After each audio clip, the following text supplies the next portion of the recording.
Hello, students. Good morning. You are once again most welcome in our channel Chemical Guru. तो dear students, अपने इस Chemical Guru channel पर class 9th and 10th complete science और class 11th and 12th complete chemistry and chemistry for the higher level provide की जाती है। तो dear students, आपको बता दूं ये क्लास 10th का चैप्टर नंबर 2 है, एसिड्स बेसिस एंड सॉल्ट्स। सबसे पहले मैं आपको बता दूं कि अगर आप इस चैनल पर नए हैं तो चैनल को लाइक शेयर और सब्सक्राइब जरूर कर लें ताकि आगे का नोटिफिकेशन आपको मिलता रहे।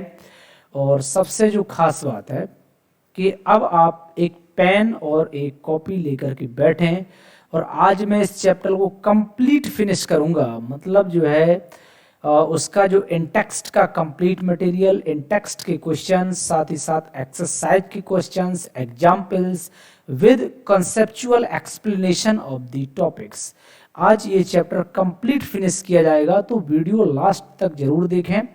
और जहां आपका एक चैप्टर कम से कम अगर आप क्लास में देखेंगे, क्लास में फिनिश होने में लगभग 1 वीक का टाइम मिनिमम लग जाता है, 7 और 8 डेज लगते हैं जहां पर इस चैप्टर को फिनिश करने में। और आपका आज में मैक्सिमम 1 आवर लगेगा और कंप्लीट A to Z आप फिनिश होगा।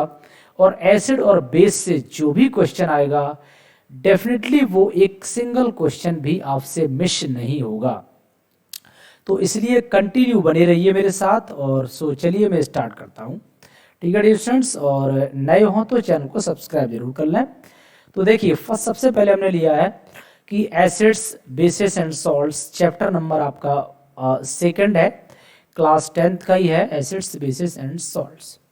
तो देख लेते हैं इस चैप्टर में हम लोग क्या क्या पढ़ेंगे। सबसे पहले देखो मैं कुछ बातें याद करता हूँ कि एसिड्स क्या होते हैं। Those substances which are sour in taste and derived from the Greek words acidus। तो आप सीधे सिंपल सा इतना याद रखेंगे कि दो substances which are sour in taste and they turns blue litmus to red are called acids। तो ये तो हो गए एसिड। और बेसिस क्या होते हैं? Bases bitter in the taste, और वो टेस्ट में कैसे होती है? बिटर होती है। सेकंड पॉइंट की अगर मैं बात करूं कि changes blue litmus to red, और ये क्या करते हैं कि ब्लू लिटमस को रेड में चेंज कर देते हैं। तो ये सेकंड प्रॉपर्टी इनकी हो गई कि ये ब्लू लिटमस को रेड में चेंज कर देते हैं। सेकंड बेसिस की बात करें तो they changes red litmus to blue, और वो रेड लिटमस को ब्लू में कन्वर्ट कर देते हैं। इसके बाद हम देखते हैं एग्जाम्पल, हाइड्रोक्लोरिक एसिड है, HCl है, और बेस में सोडियम हाइड्रोक्साइड है। इस तरह से सल्फ्यूरिक एसिड भी हो जाएगा, नाइट्रिक एसिड एसिड में एग्जाम्पल है। तो इस तरह से हमने इसके कुछ एग्जाम्पल्स ले रखे हैं। और इसके बाद देखो ये टेबल कंप्लीटली आपके सामने हो गई। तो इस तरह से, एक मिनट थोड़ा सा मैं देखता हूँ। तो ये चीज़ है, यहाँ से थोड़ा सा मैं तो ये है नाइट्रिक एसिड है, एस्टिक एसिड है, और बेस में सोडियम हाइड्रोक्साइड है, पोटेशियम हाइड्रोक्साइड। इस टेबल की आप जो मैं यहाँ पर कर रहा हूँ उसको आप नोट करते चलिएगा। अगर आप स्क्रीनशॉट लेना चाहें तो स्क्रीनशॉट ले सकते हैं, ताकि आपके सामने मैं कर दिया हूँ। अब स्क्रीनशॉट आप आराम से यहाँ से ले सकते हैं, कोई दिक्कत नहीं है। ओके, इसके बाद देखो मैं थोड़ा सा आगे बढ़ता हूँ।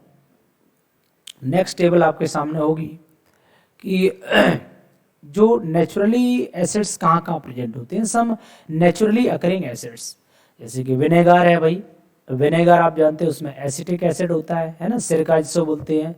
ऑरेंज जानते हैं आप लोग, जिसमें सिट्रिक एसिड होता है। लेमन में और सिट्रिक एसिड होता है।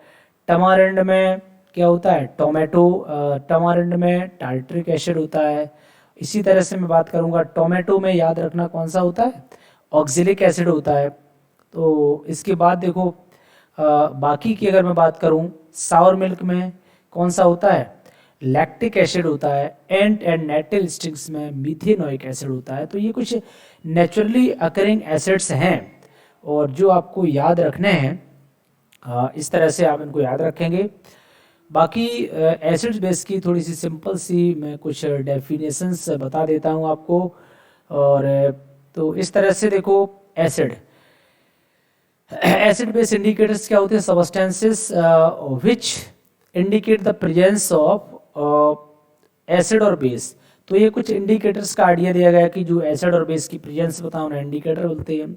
लिटमस सॉल्यूशन क्या होता है? एक टाइप का सॉल्यूशन होता है, it is a natural indicator, it is pure purple dye extracted from the lichens and other examples red. तो इसके बाद देखो मैं जो है थोड़ा सा और करता हूँ। ऑल फैक्ट्री इंडिकेटर्स भी होते हैं, थोड़ा सा मैं इनको देखता हूँ। ऑल फैक्ट्री इंडिकेटर्स क्या है? Show order change in the acidic behaviour. Example में जैसे कि ऑनियन है, क्लोव है, एसिड बेस इंडिकेटर, तो बहुत सारे इस तरह से इंडिकेटर्स वगैरह होते हैं। सो अभी भी हम और आगे डिटेल में देखेंगे। फिलहाल हम इस टेबल को लेते हैं और टेबल आपके सामने एकदम से क्लियरली आ रही हो। और ओके अभी शायद टेबल आपके सामने एग्जैक्टली यस क्लियर आ रही होगी। देखो इसमें नेम ऑफ इंडिकेटर दे रखा है ना, और कलर चेंज विद एसिड और कलर चेंज विद बेस। तो इस टेबल का स्क्रीनशॉट ले लीजिए आप, इंपॉर्टेंट टेबल है। ब्लू लिटमस मैं कह रहा हूँ कि blue litmus solution colour changes to red, ठीक है, और नो चेंज। तो यहाँ पर अगर हम कह सकते हैं ब्लू लिटमस जो सॉल्यूशन है ये क्या करता है? Colour change with acid. अगर ब्लू लिटमस सॉल्यूशन जो है और इसको अगर आप एसिड में डालते हैं तो इसका कलर कैसा हो जाता है? रेड हो जाता है। अगर इसको बेस में डालते हैं तो नो चेंज। इसी तरह से रेड लिटमस सॉल्यूशन है, तो रेड लिटमस सॉल्यूशन में क्या है? रेड लिटमस सॉल्यूशन को अगर आप एसिड में डालते हैं नो चेंज, लेकिन आप बेस में डाल देते हैं रेड लिटमस को तो ये ब्लू कलर में चेंज हो जाता है। इसी तरह से देखो टर्मरिक, टर्मरिक एक नेचुरल इंडिकेटर है और जिसकी आपको कलर चेंज की अगर हम एसिड में देखेंगे तो इसका कोई कलर चेंज नहीं होता है, लेकिन जैसे ही हम इसको बेस में डालते हैं है ना तो रेड कलर का हो जाता है। आपने देखा होगा कभी कभी घरों में भी जो टर्मरिक यूज़ की जाती है तो उसमें आपने इस तरह देखा होगा कि कभी कपड़ों पे अगर जैसे खाना खाते हैं अगर सब्जी वगैरह कपड़ों पे गिर जाती है ना तो उस केस में मालूम है क्या होता है? जब हम क्लॉथ वॉश करते हैं धुलते हैं तो जैसे ही वो सोप के कांटेक्ट में आता है, साबुन के कांटेक्ट में आता है, तो वहाँ पर एक्चुअली होता क्या है कि वो रेड कलर का हो जाता है। रीजन क्या है? सोप आपका बेस होता है और जो टर्मरिक है वो इंडिकेटर की तरह काम करने लगता है।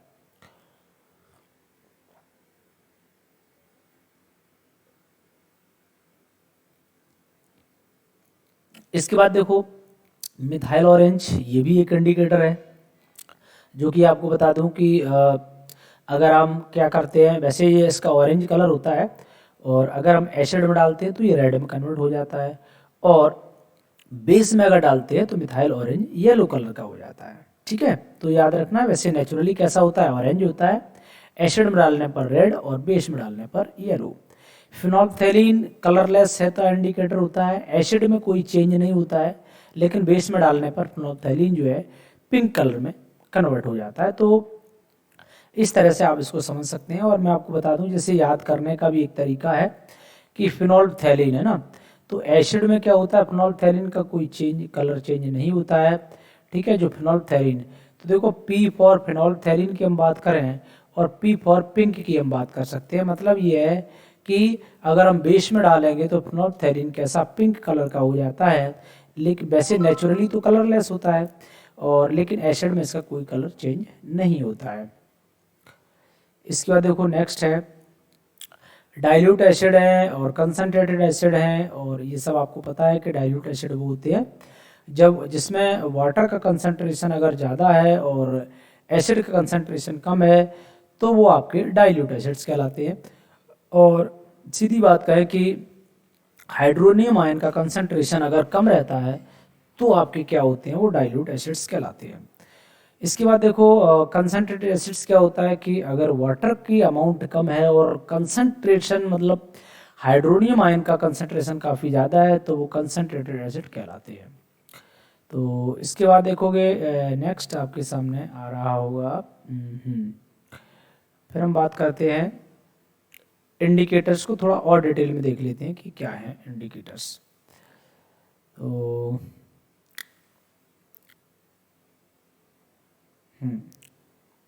देखो इंडिकेटर एक्चुअली बात करें तो indicator is dye that changes the colour when it is put into an acid और बेस। तो यहाँ से स्क्रीनशॉट लेना चाहे तो स्क्रीनशॉट लेना, और नोट करना चाहें तो नोट कर लें। टाइप्स ऑफ इंडिकेटर दो तरह के होते हैं, कौन कौन से, सिंथेटिक और नेचुरल इंडिकेटर। और जो सिंथेटिक इंडिकेटर्स हैं, सिंथेटिक इंडिकेटर्स की अगर हम बात करें तो उसमें क्या होता है, ये आपके जैसे मिथाइल ऑरेंज है, एक सिंथेटिक इंडिकेटर है, ठीक है। अभी बताया था कि मिथाइल ऑरेंज जो है ना, एसिड में कैसा होता है, रेड कलर देता है, और बेस में कैसा देता है, येलो कलर देता है। एसिड में रेड कलर और बेस में येलो कलर देता है मिथाइल ऑरेंज, और नेचुरली ये ऑरेंज कलर का होता है। इसके बाद देखो न्यूट्रल कलर ऑफ फिनोल्फथैलीन, और फिनोल्फथैलीन की बात करें, फिनोल्फथैलीन का अगर नेचुरल कलर आपसे पूछा जाए कभी कि फिनोल्फथैलीन का नेचुरली कलर कैसा होता है, तो कलरलेस होता है। लेकिन अगर हम इसकी बात करें तो एसिड में तो इसका कोई चेंज नहीं होता है, एसिड में ये कलरलेस ही रहता है। लेकिन अगर मैं फिनोल्फथैलीन की बेस में बात करूं तो ये बेस में ये पिंक कलर का हो जाता है। तो हमने ट्रिक ही बताया था आपको कि ट्रिक क्या है कि फिनोल्फथैलीन का पी ले लो और इसका पी ले लो, तो पी फॉर पिंक और पी फॉर फिनोल्फथैलीन। तो फिनोल्फथैलीन जो है बेस में पिंक कलर का सॉल्यूशन देता है, लेकिन आपका एसिड में किसी भी प्रकार का कोई सॉल्यूशन नहीं, नो चेंज। फिर देखो बात करते हैं नेचुरल इंडिकेटर्स की। तो अब देखो नेचुरल इंडिकेटर्स क्या होते हैं, यहाँ से देखेंगे कि नेचुरल इंडिकेटर्स जो है, लिटमस, ये नेचुरल इंडिकेटर कुछ नाम है, जैसे कि लिटमस हुआ, टर्मरिक हुआ, रेड कैबेज है, फ्लावर्स हैं, तो ये नेचुरल इंडिकेटर। लिटमस अभी बताया था कि अगर आपका रेड लिटमस है, ठीक है, तो ये क्या करता है, blue in base, red litmus paper जो है बेस में डालने पर ब्लू में कन्वर्ट हो जाता है। अगर ब्लू लिटमस पेपर है, इसको अगर हम एसिड में डालेंगे तो ये रेड में कन्वर्ट हो जाएगा। तो इस तरह से ये होता है।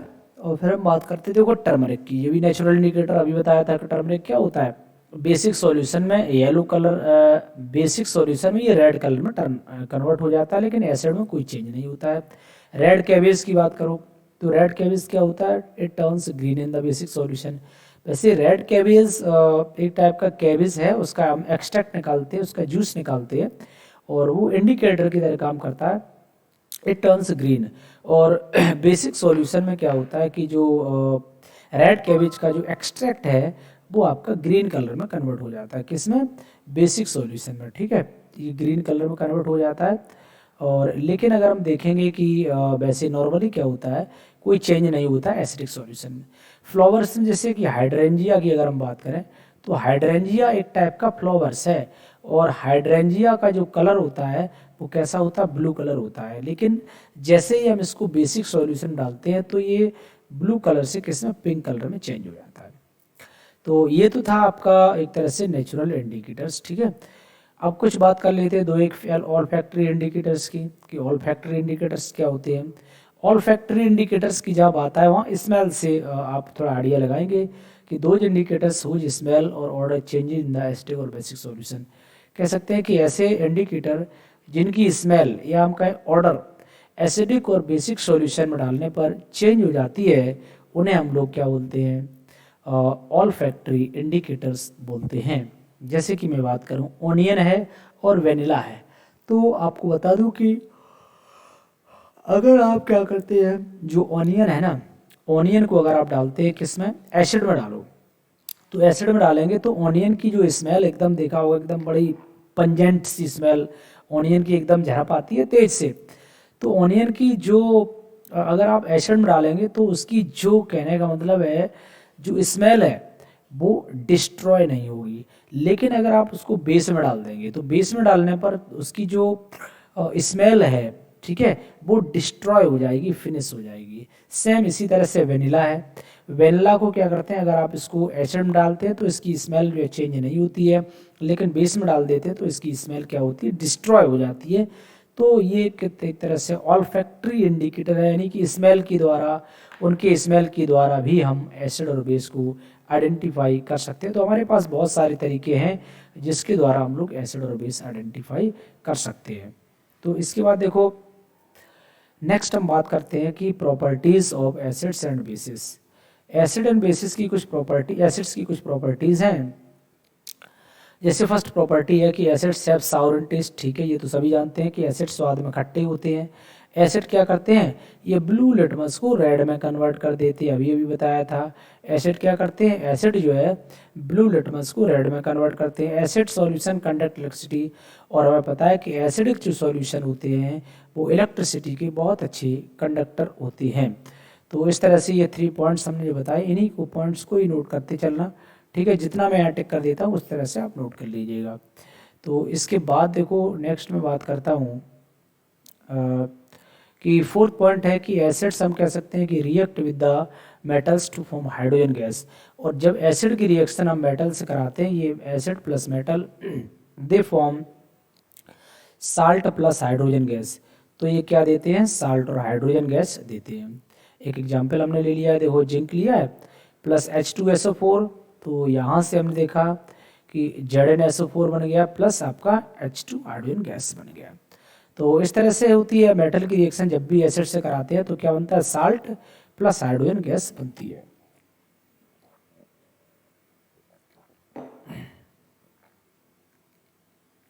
देखो 5th प्रॉपर्टी इसके बाद है कि acids react with carbonate and metal. देखो एसिड की रिएक्शन दो चीज़ों से होती है, एक मेटल कार्बोनेट और एक मेटल हाइड्रोजन कार्बोनेट्स। तो सबसे पहले बता दूं कि कार्बोनेट जो होते हैं ना, उनका फार्मूला क्या होता है कार्बोनेट्स का, वो आपने पढ़ा ही होगा। ये होता है CO3/2 नेगेटिव, ये कार्बोनेट का फार्मूला होता है। चाहो तो आप इस तरह से याद भी रख सकते हो, दिस इज कार्बोनेट। और अगर जैसे लिखा हुआ आपने देखा होगा HCO3 पर सिंगल नेगेटिव, ये फार्मूला होता है हाइड्रोजन कार्बोनेट, हाइड्रोजन कार्बोनेट। और इसी तरह से इसको जो है अगर हम कहें कि तो बाई कार्बोनेट भी बोलते हैं, क्या बोलते हैं इसको, एक दूसरा नाम होता है बाई कार्बोनेट, ठीक है। इसी को हम लोग जो है बाई कार्बोनेट भी बोल देते हैं। तो इस तरह से ये होता है। और जिस मेटल के साथ लगा देते हैं, जैसे कैल्शियम के साथ लगा दिया हमने इसको बाई कार्बोनेट को, तो कैल्शियम बाई कार्बोनेट। अगर हम CO3 नेगेटिव को लगा दिया कैल्शियम के साथ, तो CaCO3 बन जाएगा, मतलब कैल्शियम कार्बोनेट हो जाएगा। तो इस तरह से हम लोग इसने ईजिली जो है आसानी से हम बता सकते हैं। तो ठीक है, इसके बाद देखो नेक्स्ट हम बात करते हैं कि एसिड की रिएक्शंस मेटल और कार्बोनेट से, और इसके साथ हमने देखा तो बेसिकली क्या है, ये पॉइंट जो मैं अंडरलाइन कर रहा हूँ इनको आप याद कर लेना, ये वेरी वेरी इंपॉर्टेंट है। इसमें एक्चुअली होता क्या है कि जैसे कि मैं कहूँ कि मेटल कार्बोनेट की रिएक्शन एसिड से कराएंगे, तो बेसिक जो रिएक्शन है मेटल कार्बोनेट हो या फिर मेटल हाइड्रोजन कार्बोनेट हो, जब भी एसिड से रिएक्शन होती है तो ये लाइन मतलब बेसिक लाइन है, इसको आप बिल्कुल याद कर लीजिए, रट लीजिएगा क्या क्या बनता है। जब भी कभी आप देखें कि मेटल की रिएक्शन एसिड की रिएक्शन मेटल कार्बोनेट से हो रही है या फिर मेटल हाइड्रोजन कार्बोनेट से हो रही है, तो ऑलवेज आपका salt plus carbon dioxide plus आपका वाटर फॉर्म होगा। तो ये चीज़ें आपको याद रखनी है। तो इसके बाद देखो फिर नेक्स्ट है कि फैन, अब एग्जाम्पल कुछ और दे रखे हैं, ये बहुत सारे एग्जाम्पल हैं बट आपको करना कौन से है, एक दो एग्जाम्पल कर लेना। जैसे हमने देखा Na2CO3, ये क्या है, सोडियम कार्बोनेट है, और सोडियम कार्बोनेट की रिएक्शन हमने हाइड्रोक्लोरिक एसिड से की है, तो ये तो आपका एसिड है और ये मेटल कार्बोनेट है। तो हमने कहा कि जो है इसमें क्या बनेगा आपका NaCl, ठीक है, ये तो साल्ट बन गया, साथ में कार्बन डाइऑक्साइड और प्लस वाटर, मतलब एक ये साल्ट से केवल चेंज होगा जब भी आप रिएक्शन, ये ध्यान रखना, एक आपका सोडियम कार्बोनेट होना चाहिए, यानी कि मेटल कार्बोनेट, चाहे सोडियम कार्बोनेट हो, पोटेशियम कार्बोनेट हो, कोई सा भी कार्बोनेट हो, या फिर मेटल हाइड्रोजन कार्बोनेट हो, जब इनकी रिएक्शन होती है एसिड के साथ और कोई सा भी एसिड हो, तो ये साल्ट बनेगा, ये केवल अलग होगा। बाकी ये दो चीज़ें तो बननी ही बननी है, मतलब फिक्स हैं, कार्बन डाइऑक्साइड प्लस वाटर, ये दोनों चीज़ें फिक्स हैं। बाकी इनमें क्या होता है, चेंजिंग के साथ ये बनते रहते हैं। तो इस तरह से हैं, कई एक एग्जाम्पल दे रखे हैं, आप इसको भी समझ सकते हैं। जैसे NaSO3 है, ये सोडियम हाइड्रोजन कार्बोनेट है, प्लस हमने हाइड्रोक्लोरिक एसिड लिया, तो देखो NaCl बन गया, प्लस कार्बन डाइऑक्साइड और plus water, same to same बन रहा है। इस तरह से आप ये प्रोडक्ट इजीली बना सकते हैं। इसके बाद देखो मैं बात करता हूँ कि कैल्शियम हाइड्रोक्साइड है ना, इनकी रिएक्शंस, बेसिस की रिएक्शन ये नॉन मेटेलिक ऑक्साइड के साथ भी हो रही हैं, तो इनको भी हम लोग देख सकते हैं। Acid react with metal carbonate, hydrogen carbonate to evolve the carbon dioxide. Thus, carbon dioxide gas react with lime water. और ये जो आपका लिखा हुआ है CaOH का उल्टा है, कैल्शियम हाइड्रोक्साइड, इसको एक्चुअली हम लोग लाइम वाटर बोलते हैं और केमिकल लेबोरेटरी में इसका काफ़ी ज़्यादा यूज़ किया जाता है ना, एक्सपेरिमेंट पर्पज से। तो ये लाइम वाटर है, सिंपल कैल्शियम हाइड्रोक्साइड बोलते हैं, लिक्विड स्टेट मिलता है। जैसे ही हम इसकी रिएक्शन कार्बन डाइऑक्साइड से कराते हैं, कार्बन डाइऑक्साइड एक टाइप का नॉन मेटालिक ऑक्साइड, और मैं आपको बता दूं कि कार्बन डाइऑक्साइड जो है ना ये एसिडिक नेचर का होता है, और जितने भी नॉन मेटालिक ऑक्साइड्स हैं they are generally acidic in the nature, और कैल्शियम हाइड्रोक्साइड एक बेस है और कार्बन डाइऑक्साइड क्या होता है, ये एसिडिक नेचर का होता है। तो इस तरह से आप देख रहे हैं कि एसिड और बेस मिलके हमें पता है साल्ट प्लस का वाटर बनाते हैं, तो ये बन गया कैल्शियम कार्बोनेट जो कि वाइट पीपीटी के फॉर्म में बन जाता है, प्लस वाटर यहाँ से बनता है।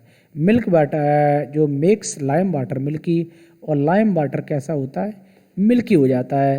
तो ऐसा क्वेश्चन जो है पूछा जाता है एग्जाम में कि carbon dioxide pass to a solution become milky, ठीक है। जैसे ये सॉल्यूशन उन्होंने ए मान लिया है, तो ए सॉल्यूशन में हमने कार्बन डाइऑक्साइड गैस को पास किया और तो हमारा लाइम वाटर मिल्की हो गया, ठीक है। लाइम वाटर नहीं, वो ऐसी सॉल्यूशन बता देंगे, तो सॉल्यूशन का नाम बताइए, तो कैल्शियम हाइड्रोक्साइड, इस तरह से।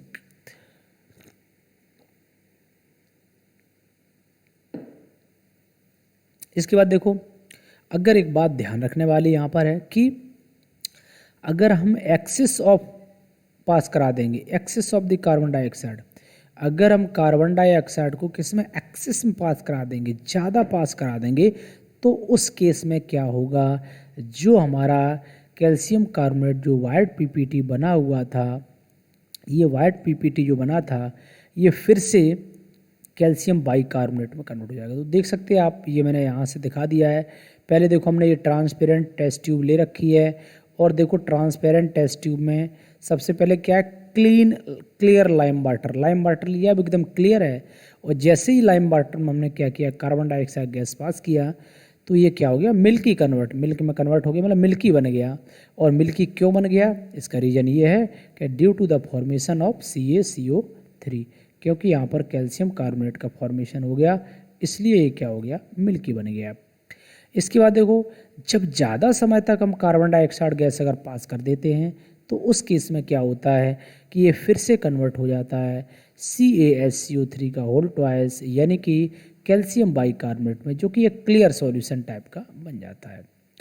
तो इस तरह से हम कह सकते हैं कि हमारा क्वेश्चन इसमें से बन जाता है। नेक्स्ट हमारे पास जो प्रॉपर्टी है, क्वेश्चन नंबर 6 प्रॉपर्टी जो है वो है कि when acids react with the basis they form salt and water. पता है भैया, एसिड जब कभी बेस से रिएक्ट करते हैं, जैसे ले लो कोई भी एसिड, HCl ले लो, है ना, HCl ले लो प्लस, और हम कह सकते हैं बेस, और बेस तो आपको पता ही कौन सा ले लेते हैं ज़्यादातर, NaOH अगर हम बेस ले लें, तो क्या होगा इस केस में जो है, ये क्या बनेगा, NaCl और प्लस H2 यहाँ से फॉर्म हो जाएगा, ठीक है। तो इस तरह से ये बन जाता है, कोई दिक्कत नहीं है। इसके बाद देखो, when acids react with the metals they form salt and water. तो ये भी पता है कि जब एसिड मेटल से रिएक्ट करते हैं तो क्या बनाते हैं, साल्ट एंड वाटर बनाते हैं। What do all acids base have in common. जितने भी एसिड्स होते हैं, जैसे हम HCl की बात करें, H2SO4 की बात करें, सभी एसिड्स में एक चीज़ कॉमन होती है, क्या, कि all acid produce H+ ions. ये जितने भी एसिड्स होते हैं वो H+ आयन देते हैं। ये बात सभी एसिड्स में क्या होती है, कॉमन होती है। बेसिस क्या होते हैं, OH नेगेटिव होते हैं, और सभी जितने भी बेसिस हैं उसमें OH नेगेटिव प्रोड्यूस होता है। तो ये भी एक कॉमन बात है। To show that all the compounds containing hydrogen are not acid. मतलब एक क्वेश्चन कितना बढ़िया पूछा गया है कि जितने भी कंपाउंड्स हैं ना, जिनमें अगर कंटेनिंग हाइड्रोजन, जितने भी कंपाउंड्स हैं उनमें अगर हाइड्रोजन प्रेजेंट है, तो इसका मतलब ये नहीं है कि वो एसिड है। बात समझ रहे हैं आप, कि कंपाउंड्स कंटेनिंग हाइड्रोजन, ठीक है, अगर कंपाउंड्स में हाइड्रोजन प्रेजेंट है तो इसका मतलब ये नहीं है कि वो एक एसिड है, ठीक है। तो यहाँ से मैं देखो इस एक्टिविटी के द्वारा आपको वेरीफाई कराता हूँ। यहाँ पर देख सकते हैं आप, सामने क्लियरली देख रहे हैं कि पहली बार हमने क्या किया, जो ए हमारा सिस्टम है उसके अंदर हमने हाइड्रोक्लोरिक एसिड लिया है और साथ ही साथ हमने क्या किया है, acid solution in the water. तो ये हमने आयरन नेल्स लगा दी हैं जो आप देख रहे हैं, इस तरह से इनमें लगा के आयरन नेल्स, और हमने हाइड्रोक्लोरिक एसिड सॉल्यूशन देखा तो बल्ब ग्लोज, तो आराम से हमारा बल्ब क्या हो गया, जलने लगा। इसका मतलब ये है कि हाइड्रोक्लोरिक एसिड्स में क्या होता है, यहाँ पर H+ आयंस प्रोड्यूस होते हैं। लेकिन अगर मैं यहाँ पर बात करूँ किसमें, इसमें हमने ग्लूकोज सॉल्यूशन ले लिया, लेकिन ग्लूकोज सॉल्यूशन में ये बल्ब हमारा नहीं जलता जब इसमें हम लगा देते हैं, इसको स्विच से कनेक्ट कर देते हैं। तो क्यों नहीं जलता है, रीजन क्या है कि इसमें H+ आयन प्रोड्यूस नहीं होते हैं। इस तरह से हम इसको क्लियरली समझ सकते हैं। तो सिंपल सा ये एक्टिविटी टाइप का था, इसको आपको याद रखना ही चाहिए। एक देखो और कुछ एक्टिविटी दे रखी है, मैं इसको भी समझाने का प्रयास करता हूँ और अच्छी एक्टिविटी है, समझते हैं। तो ध्यान से देखना, यहाँ पर दे रखा है कि acids do not show acidic behaviour in the absence of water. ये बात आपको पता होना चाहिए कि जो एसिड्स जो है अपना एसिडिक बिहेवियर केवल और केवल किसकी प्रेजेंट में शो करते हैं, वाटर के प्रेजेंस में। जितने भी जो एसिड्स हैं वो अपना एसिडिक बिहेवियर वाटर की प्रेजेंस में ही शो करते हैं, ठीक है। तो अब यहाँ पर देखो दिखाया गया है, पहले प्रिपरेशन ऑफ HCl गैस, मतलब दिखाया कि हम एक HCl गैस बना रहे हैं और उसका हम बिहेवियर भी चेक करेंगे। तो देखो एक्चुअली कंसनट्रेटेड H2SO4 को आप साफ साफ यहाँ देख सकते हैं मिलाया है, और कंसनट्रेटेड H2SO4 जो कि आपके पास है उसको आपने क्या किया, इसको देखो कंसनट्रेटेड H2SO4 इसको मिला दिया आपने किसमें, H2SO4 व्यूरेट और कंसंट सोडियम क्लोराइड सॉल्यूशन, ठीक है। सोडियम क्लोराइड सॉल्यूशन मिलाया तो वहाँ से क्या हुआ, HCl एज ए गैस के रूप में रिलीज हुआ। HCl जब गैस तो रिलीज हुआ, हमने क्या किया, इसको एक कॉर्क के थ्रू बंद कर दिया, और ये बंद कर दिया उसमें हमने क्या किया, एक पाइप पतली से फंसा दी, ठीक है, ग्लास की कोई पाइप है। तो उसमें से क्या निकली, HCl हाइड्रोक्लोरिक गैस निकली। अब HCl जो गैस निकल रही है, मतलब हमें चेक करना है कि जो HCl गैस है, और गैस का मतलब ड्राई स्टेट में है, तो मुझे ये चेक करना है कि HCl गैस का बिहेवियर कैसा है, एसिडिक है कि बेसिक है। तो हमने क्या किया, एक बार हम HCl गैस के पास लिटमस पेपर को लेकर के आए, तो वो कैसा लिटमस पेपर है, ड्राई है और ब्लू लिटमस पेपर है, ठीक है। और हमें पता है कि एसिड क्या करते हैं, एसिड जो है ब्लू लिटमस पेपर को रेड में टर्न कर देते हैं। बट यहाँ पर देखा no change in the colour, क्योंकि कलर में कोई चेंज नहीं आया, no change in the colour. जैसे हमने हाइड्रोक्लोरिक गैस पास की एक ब्लू लिटमस पेपर से, तो इसका मतलब ब्लू लिटमस पेपर हमारा रेड नहीं हुआ, और जब नहीं हुआ है तो इट मीन्स हम कह सकते हैं कि इसके अंदर जो HCl है वो गैस है और उसमें कोई भी हाइड्रोजन आयन प्रोड्यूस नहीं हो रहे हैं। क्योंकि हमने कहा था कि कोई भी एसिड है अपना जो बिहेवियर शो करते हैं वो किस में करते हैं, इन द प्रेजेंस ऑफ, मैं कह सकता हूँ कि किस में कर रहे हैं, वाटर में, ठीक है। तो इसके बाद जो है देखो अब क्या किया, फिर हमने मॉइस्ट ट्यूब ले लिया मॉइस्ट लिटमस पेपर लिया, तो देखा कि वो हमारा किस में, रेड में कन्वर्ट हो गया। तो इससे पता चल गया ये कि कोई भी जो एसिड है ना वो अपना बिहेवियर शो करते हैं किस में, वाटर की प्रेजेंस में। तो यहाँ से ये वेरीफाई हो गया कि एसिडिक जो बिहेवियर है एसिड का वो केवल किसकी प्रेजेंस में शो होता है, वाटर की प्रेजेंस में शो होता है। तो इसके बाद देखो नेक्स्ट है प्रॉपर्टीज़ की मैं बात कर लेता हूँ, प्रॉपर्टीज़ ऑफ बेसिस, ठीक है। तो सिंपल प्रॉपर्टीज़ हैं, बिल्कुल उसी तरह से थी जैसे कि बेसिस क्या होते हैं, they are bitter in the taste, they are soapy to touch, and bases turn red litmus to blue, red को ब्लू में कन्वर्ट कर देते हैं। बेसिस कंडक्ट इलेक्ट्रिसिटी, ये काफ़ी इंपॉर्टेंट पॉइंट है कि बेस क्या करते हैं, इलेक्ट्रिसिटी कंडक्ट करते हैं, तो इसलिए उन्हें हम लोग जो क्या कहते हैं, इलेक्ट्रोलाइट भी कहते हैं। तो बेसिस क्या होते हैं, they react with the some of the metals to form the hydrogen gas. और बेसिस क्या होते हैं, जनरली जो है जब किसी से रिएक्ट करते हैं बेसिस, बेसिस मेटल के साथ रिएक्ट करते हैं तो हाइड्रोजन गैस बनाते हैं। लेकिन याद ये रखना है कि सारे बेसिस मेटल के साथ रिएक्ट नहीं करते। कुछ ही बेसिस होते हैं जो स्पेशली अगर हम बात करें कि सोडियम हाइड्रोक्साइड की मैं बात करता हूँ तो NaOH एक बेस है, और NaOH बेस जो सोडियम हाइड्रोक्साइड है ये रिएक्ट करता है जिंक के साथ, और जिंक के साथ रिएक्ट करके Na2ZNO2 सोडियम जिंकेट बना लेता है प्लस H2, और ये हाइड्रोजन गैस यहाँ से रिलीज करता है। तो इस तरह से आपने देखा कि कैसे ये सारी इनकी प्रॉपर्टीज़ थी। किसकी थी ये? बेसिस की प्रॉपर्टीज़ थी। तो इनको आप नोट करते जाइएगा, स्क्रीनशॉट लेना चाहें तो स्क्रीनशॉट ले लीजिएगा। इसके बाद देखो हम थोड़ा सा और आगे की ओर मूव करते हैं। यहाँ से प्रॉपर्टी हमारे पास 6th प्रॉपर्टी है कि bases react with acids to form salt and water. ये इसका जस्ट अपोजिट है जो पहले प्रॉपर्टी हम लोग पढ़ चुके थे कि एसिड बेसिस की जो प्रॉपर्टीज़ थी उसका जस्ट थोड़ा सा अपोजिट है। और तो यहाँ से आप समझ सकते हैं क्या होता है कि बेसिस रिएक्ट विद एसिड, और बेस जब एसिड से रिएक्ट करते हैं तो क्या होते हैं, they form basis react with acid they form salt and water. क्या बनाते हैं वो? साल्ट और वाटर फॉर्म करते हैं। Basis react with non metallic oxide, तो सीधी सी बात है बेस जब नॉन मेटेलिक ऑक्साइड के साथ रिएक्ट करेगा तो क्या बनाएगा? तो साल्ट और वाटर बनाएगा। रीजन क्योंकि हमने कहा था नॉन मेटेलिक जो ऑक्साइड्स होते हैं they are acidic in the nature. ठीक है, इस तरह से। तो अब यहाँ से हम बात कर लेते हैं कि यूजेज ऑफ बेसिस के यूजेज की बात कर लेते हैं, कहाँ कहाँ इनका यूज किया जाता है। नंबर फर्स्ट कि इसका यूज किया जाता है सोप इंडस्ट्री में। ठीक है, याद रखना बस, सोप इंडस्ट्री, पेपर इंडस्ट्री और सिंथेटिक फाइबर इंडस्ट्री में भी इनका यूज किया जाता है, जैसे कि रेयॉन को बनाने में। दूसरा क्वेश्चन नेक्स्ट पॉइंट है कि जो कैल्शियम हाइड्रोक्साइड यानी कि बेस है जो कि स्लेक्ट लाइम की तरह यूज होता है in the manufacture of the bleaching powder, और इसका यूज जो है ब्लीचिंग पाउडर को बनाने में किया जाता है। किसका? कैल्शियम हाइड्रोक्साइड का काफ़ी ज़्यादा यूज किया जाता है। थर्ड है मैग्नीशियम हाइड्रोक्साइड, हम जानते हैं इसका एक और नाम होता है, इसे एंट एसिड्स के नाम से जानते हैं, लेकिन इसका जो नाम होता है मिल्क ऑफ मैग्नीशिया भी कहते हैं। ठीक है, तो मैग्नीशियम हाइड्रोक्साइड को हम लोग जो है मिल्क ऑफ मैग्नीशिया भी कहते हैं। इसके बाद देखो 4th पॉइंट है कि sodium carbonate use as a washing soda, और जो सोडियम कार्बोनेट जो है Na2CO3 इसको हम लोग जो है वॉशिंग सोडा के रूप में भी यूज करते हैं। And for softening hard water, ये भी एक बहुत अच्छी बात लिखी हुई है कि वॉशिंग सोडा यानी कि जिसका फार्मूला आप जानते हैं Na2CO3 होता है, इसका यूज जो है किस में किया जाता है? Softening of hard water. अब मैं बता दूं, थोड़ा सा आइडिया दे देता हूँ हार्ड वाटर पर। हार्ड वाटर क्या होता है?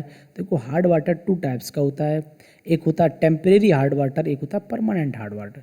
जो टेम्परेरी हार्ड वाटर उनसे होते हैं वाटर विच कंटेन, हम कह सकते हैं water which contain the sodium और पोटेशियम साल्ट्स और बाइकार्बोनेट्स, यानी कि सोडियम और मैग्नीशियम की थोड़ा सा ये कर देता हूँ, इसमें एक्चुअली होता क्या है, हेलो, मैग्नीशियम के जो बाइकार्बोनेट्स होते हैं ना, मैग्नीशियम के जो बाइकार्बोनेट्स होते हैं या कैल्शियम के जो बाइकार्बोनेट्स होते हैं, ऐसा वाटर जिसमें कैल्शियम और मैग्नीशियम के बाइकार्बोनेट प्रेजेंट होते हैं उन्हें हम लोग क्या कहते हैं?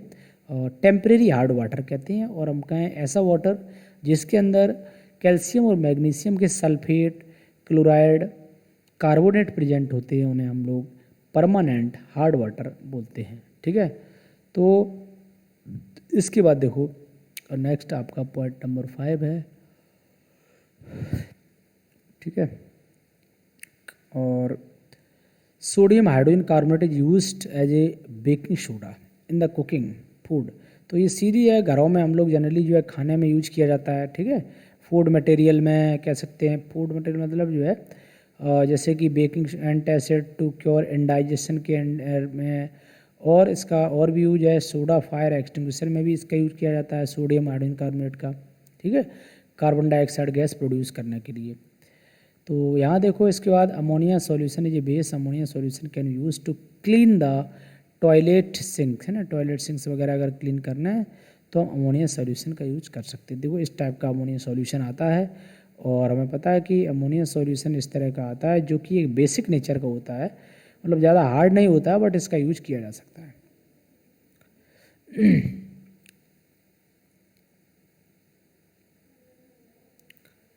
और इसके बाद देखो आपके सामने एक स्क्रीन होगी, इसमें साफ साफ लिखा हुआ है कि पीएच स्केल क्या है। इन द 1909 यानी कि 1909 में Sorensen devised scale on which the strength of acid solution as well as basic solution could be represented. Sorensen ने 1909 में एक ऐसी स्केल डिवाइस की थी जिस पर हम लोग क्या कर सकते हैं, उस स्केल पर क्या कर सकते हैं, पीएच स्केल, उस स्केल पर हम किसी भी एसिड की स्ट्रेंथ को आइडेंटिफाई कर सकते हैं, तो उसको हम लोग बोल देते हैं क्या, पीएच स्केल। ठीक है, सोरेनसन ने इसको डिवाइस किया था।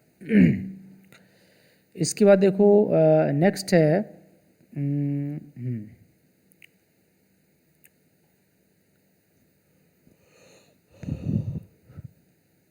देखो क्वेश्चन है आपके पास, क्वेश्चन क्या है, एक टेबल टाइप की दे रखी है जो कि काफ़ी इंपॉर्टेंट टेबल है। ये हमने पीएच की एक टेबल दे रखी है 0 1 2 3 4 और 7 पर हमारी सेवन पीएच वैल्यू क्या होता है, न्यूट्रल पॉइंट होता है जो कि वाटर की होती है। और इसके बाद फिर हम लेफ्ट की ओर जाते हैं 0 की ओर, तो एसिडिक स्ट्रेंथ इंक्रीज होती बढ़ती है। राइट के यार जो जाते हैं तो एसिडिक स्ट्रेंथ क्या होती है, डिक्रीज होती है। Increasing acidic nature, increasing H plus ion concentration, decreasing OH negative ion concentration. और अगर हम राइट की ओर मूव करेंगे तो increasing the basic nature, increasing the alkyne nature, increasing the OH negative ion concentration, decreasing the H plus ion concentration. तो इस तरह से ये पीएच है और सिंपल सा इसको आप जो है याद भी कर सकते हैं। इसके बाद देखो मैं थोड़ा सा टेबल को समझाता हूँ, और ये टेबल आपके सामने आ चुकी होगी। ठीक है, यस ओके, टेबल आ गई है। तो मैं देखता हूँ कि इसमें क्या है टेबल में। देखो कुछ एग्जाम्पल दे रखे हैं, तो उनकी कुछ पीएच वैल्यूज़ हैं। ठीक है, तो वो आपको याद रखनी है। जैसे कि मैं कहूँ कि कंसनट्रेटेड हाइड्रोक्लोरिक एसिड है, उसकी पीएच वैल्यू कितनी होगी भैया, कंसनट्रेटेड है मतलब वेरी हार्ड है, पीएच वैल्यू 0 होगी। डाइल्यूट हाइड्रोक्लोरिक एसिड है तो डाइल्यूट, लेकिन पीएच वैल्यू फिर भी काफ़ी ज़्यादा ओपन होती है। तो सीधी बात हम ये कह सकते हैं कि जिसकी पीएच वैल्यू क्या होती है, कम होती है, वो उतना ही अच्छा क्या होता है, एसिड होता है। ठीक है, तो जो एग्जाम्पल्स यहाँ पर दे रखे हैं इनको आप सीधा सीधा याद कर लीजिएगा। मैं एक बात थोड़ा बोल देता हूँ।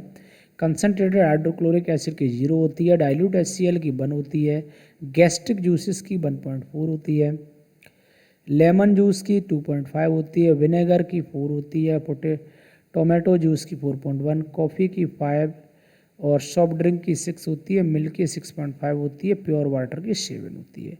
तो प्योर वाटर की ज़रूर याद रखना।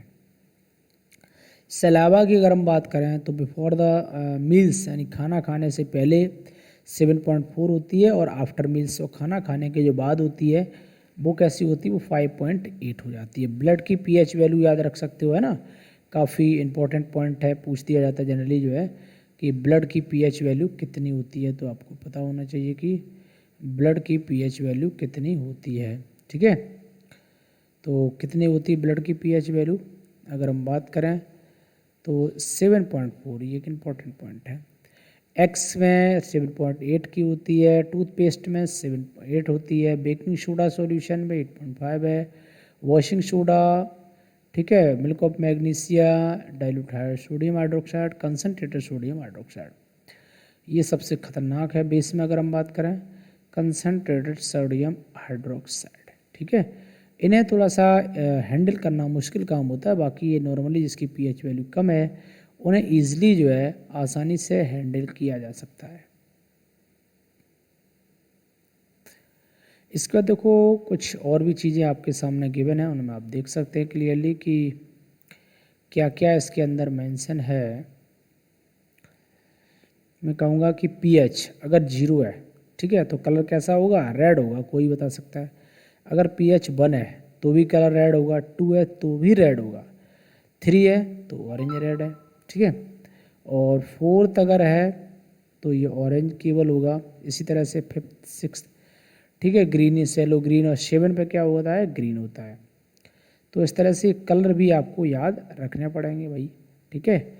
ग्रीन तो ज़रूरी याद रखना कि 7 पे क्या होता है, ये ग्रीन होता है ना। और इस तरह से बाकी तो ग्रीनिश ब्लू चल रहा है, ब्लू चल रहा है। पीएच आपका ये होती है 10, 11, 12, 13, 14। Colour navy blue, purple, dark purple, violet, violet, ये इसके कलर्स होते हैं। अब देखो इसके बाद हम थोड़ा सा और आगे जब बढ़ते हैं तो मैं बात करता हूँ कि